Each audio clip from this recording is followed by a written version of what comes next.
Libya is a no-fly zone, meaning there are no commercial flights to the country, and so the most probable way to access capital city Tripoli is by road through neighboring countries like Tunisia. Our international flight was Nairobi to Doha in Qatar, 5 hours, then Doha to Tunis in Tunisia, 6 hours, followed by a domestic flight from Tunis to a town called Jerba, 1 hour flight.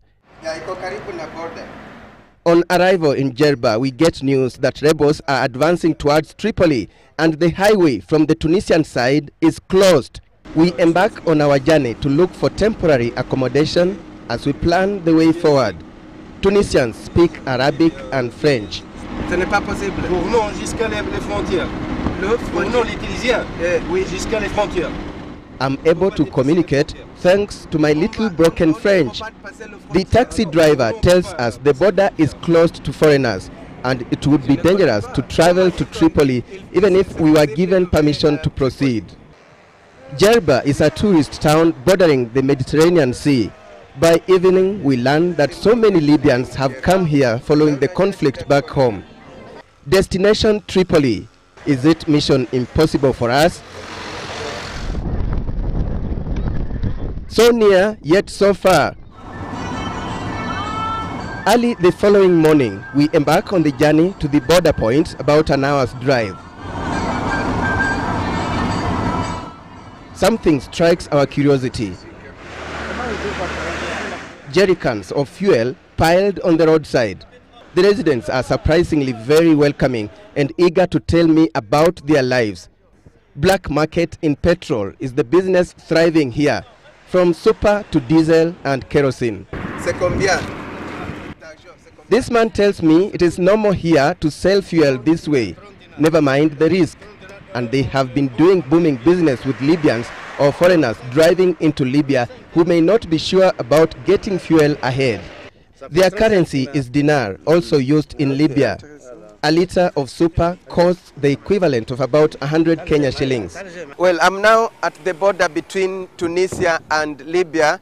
Ahead of me, just a meter away, is the frontier, and I'm told we can't film beyond there. We can film the Tunisian side, but the Libyan side, we need authorization in order to do that.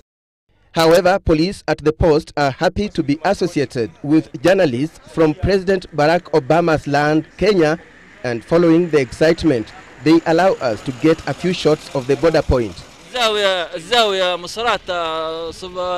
This is a Tunisian going to sell fuel in Libya, the most coveted commodity there. He says he will avoid trouble spots. However, most Libyans fleeing into Tunisia are camera shy. Before the war intensified, journalists would be picked from here in government buses. Now you can only proceed at your own risk. About 1 kilometer away from the border, there is a refugee camp of immigrant workers from Libya.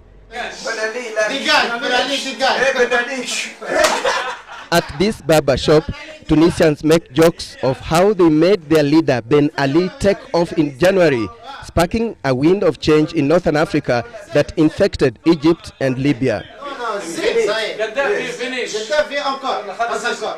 These two gentlemen pick an argument, one saying Gaddafi is a good leader and is not crushed yet, the other condemning Gaddafi as a dictator.